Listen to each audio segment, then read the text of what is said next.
That's my life. Taylor, eh? Or is it Taylory HBO? Infinity. Reminds me of that screensaver on Windows. Go through a 3D maze. Hi, my name's Taylor. I'm a pro voice actor in Canada, buddy. Guy Lafleur. Today on the program, we're going to marvel at Disney, even though Disney is Marvel, with their show Amphibia. Amphibia is ostensibly a animated sitcom. So what I mean by that is you'll notice that the deliveries are a lot more natural. Pace is kept brisk. Everything's very upbeat. I acted on a sitcom for a couple years as a cartoon character, even though it was a sitcom. It was a strange gig to have. I had to be on set all the time for it. They had me in a green suit for it. That's another video for another time. One of the things you learn doing a sitcom is you rarely want to end a line as if you're asking a question or unsure about something. Take Steve Urkel's, "Did I do that?" He's not asking, "Did I do that?" That takes all the funny out of it. So you'll notice that people pretty rarely ask questions in this. And even if something's absolutely stupid, it's said with complete confidence. Let's take a gander. She wanted me to stick a bird down her pants. That's my Peter Griffin. I'm a voice actor, not an impressionist. Here's a clip from Amphibia. All of these clips can be found on the Disney YouTube channel. Dang mushroom needs replacing. Not that it matters anymore. Ah, mother! And then she's terrifying. And you go from something very low and he's just mumbling to himself basically to, "Woo!" Hey, Stumpy! How long you been here? All night. Couldn't sleep. Too excited. So, Very quick sentences. If you're an excited, wired character, it's a cool idea to be very abrupt. Short sentences. So even monotony has a place in voice acting. One thing about her voice, it's like a raisin drying in the sun. I think that's a really great vocal quality to have, like something that's husky and smoky. In cartoons, many characters like that. That girl in 16, she was attractive to me growing up. A smoky voice is naturally interesting. You don't have to do a lot to it, and it's got all this texture and color in it. Kind of don't know what you're going to get. So if you got a voice like that, there might be a place for you in voice acting, as long as you can also act. That's the thing I can't stress enough with people. Sure, you've got a voice, but can you act? And there are many facets to acting, especially when you're doing voice acting, where you've got to get the visuals across just with your voice. No pressure. Creepy kid. what do you want to start with? Change the menu, redecorate, burn this place to the ground and start over? That's another sitcom-y thing. Sitcom-y. I love bad jokes. The rule of threes. Say something again, probably the same way. And then the third one's the funny one. The place is falling apart, and she's saying the negative thing in the same way. Ha ha! Not gonna make a difference in the end anyway. Ho, ho, ho.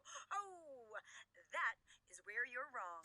There's so many ways that you could make a little oh sound or a laugh. Hers has a lot of confidence and attitude in it. And it makes it more interesting because normally someone would just go, ha ha ha, that's where you're wrong. Ha ha ha, oh, that's where you're wrong. And the oh, it's her playfulness. Let's just think about all the ways that you could laugh off the top of that. You could go, oh, that's where you're wrong.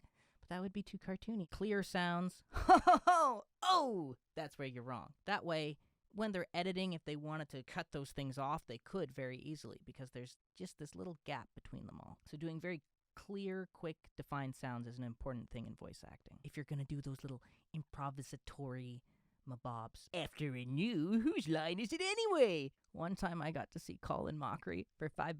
It was really cool. I also worked with him on that sitcom I was on. That was really, really, really cool.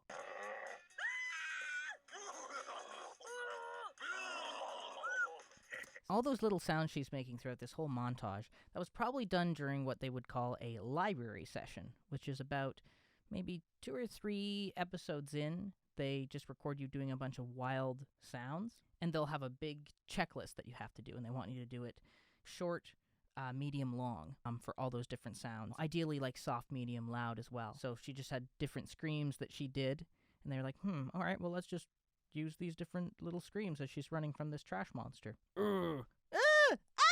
She was asked to laugh. Maybe she did a really cartoony one and it just never fit in. Maybe there was a then a then a I play an evil character right now. And so often you get to do all 3 in a row because that's the cliche evil laugh.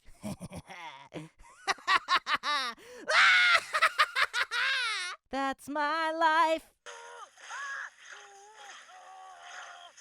Personally, I wish that there was time to just do all those sounds uniquely and genuinely for each situation. Sometimes there's little wall of sounds I make in Fangbone that were library sounds, and I'm like, oh, that doesn't fit. Why did you use that? That's the other thing you contend with as a voice actor. You have no idea what takes they're gonna use. Hooray! They might make you sound like you have no idea what you're doing. Usually they're pretty good, though. The critic is gonna be blown away. Blown away? Ha! No. It's great to have a lot of contrast, even in a show that's more natural like this. Go, ha! No, right from one mood to the other. That's where the funny is. Harsh, but on point. And then this guy he's got like the pirate voice almost, the deep pirate voice. Harsh but on point. What he's doing is fine for a show like this. But let's just experiment for a second. I can't sound like him, but harsh! But on point. Oh, harsh! But on point. Harsh!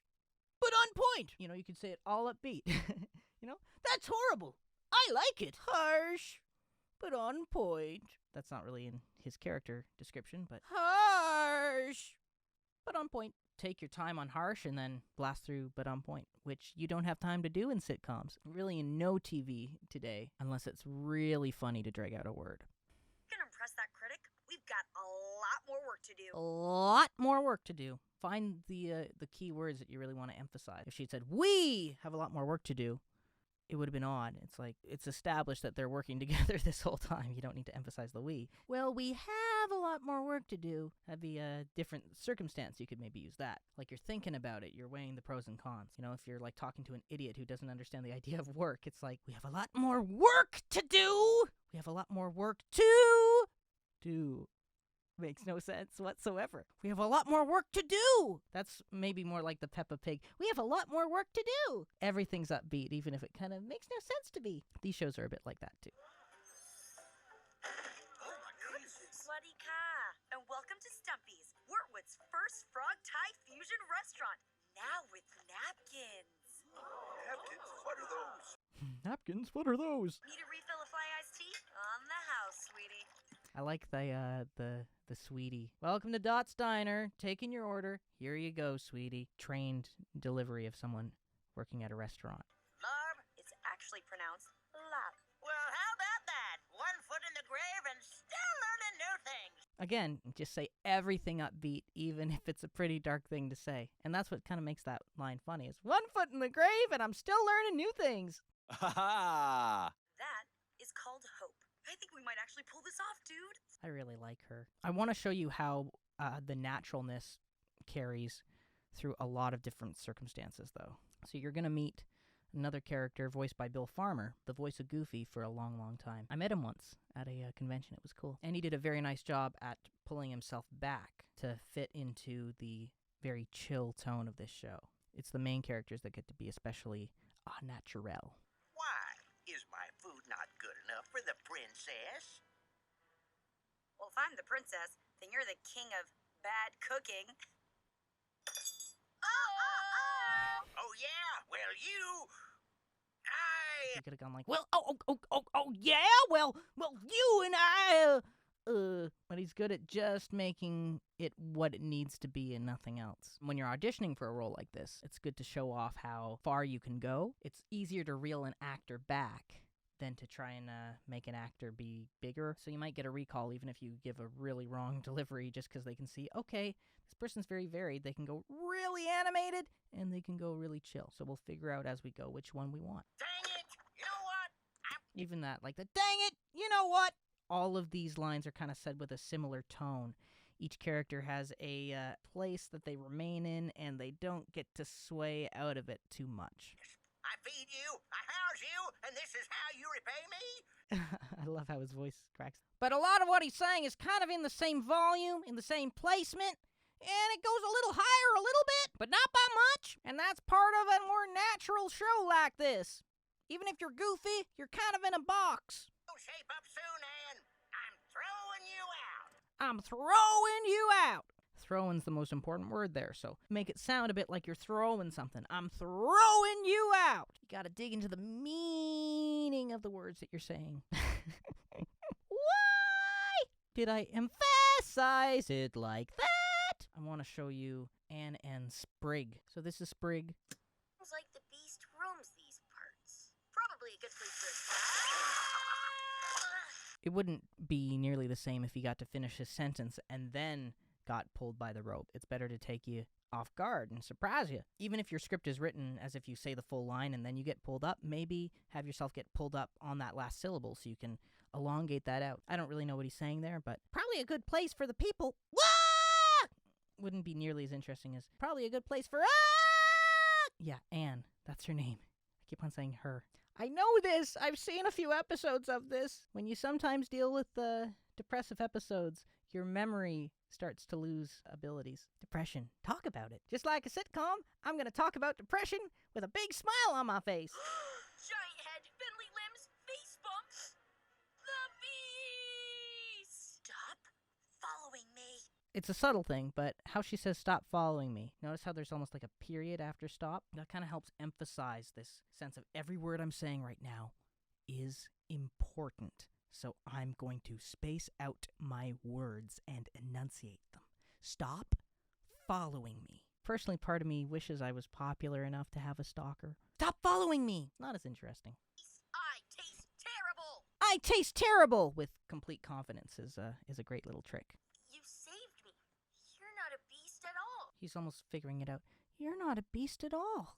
You're a hero! And that nice little bit of vulnerability and that placement of like, I appreciate that. Hero. An ugly, ugly, ugly hero. Saying mean things or dark things upbeat. It's great.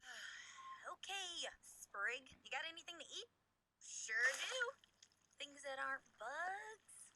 Nope. Things that aren't bugs. They're both trying to be friendly and nice to each other, so there's kind of this uncomfortable bugs. Every line, even something as bland as things that aren't bugs, you can really make into something. Usually it tends to be the nouns or the verbs, right? Because those are naturally more interesting and paint more of a picture. Bugs, eh?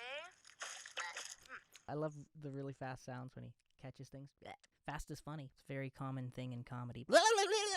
Fast is funny. It's a show I quite like. I've seen a few episodes. I really like Anne. I love the art style, the attention to detail in the art style. It's unapologetically the Gravity Falls replacement, and we'll see how it grows. But that's my video. Thank you very much for watching. I really appreciate it. Tell me what cartoons I should look at next. If you liked what you saw, like and subscribe and shake my hand. Put her there. Thank you. Thank you. And did you know I've started a channel that has these videos on it, so that if you want to purely just see these little animated critique videos and other things related to voice acting that I make, you can just subscribe to there. So the link for that is in the description. Have yourself a lovely day. Namaste or Namago. Namaste or Namago now. Namago. Bye. Thanks for watching. If you liked what you saw, please subscribe, click the thumb, and the bell. I'm also on Facebook and Instagram or whatever. And here's me as a kid saying, So long for now.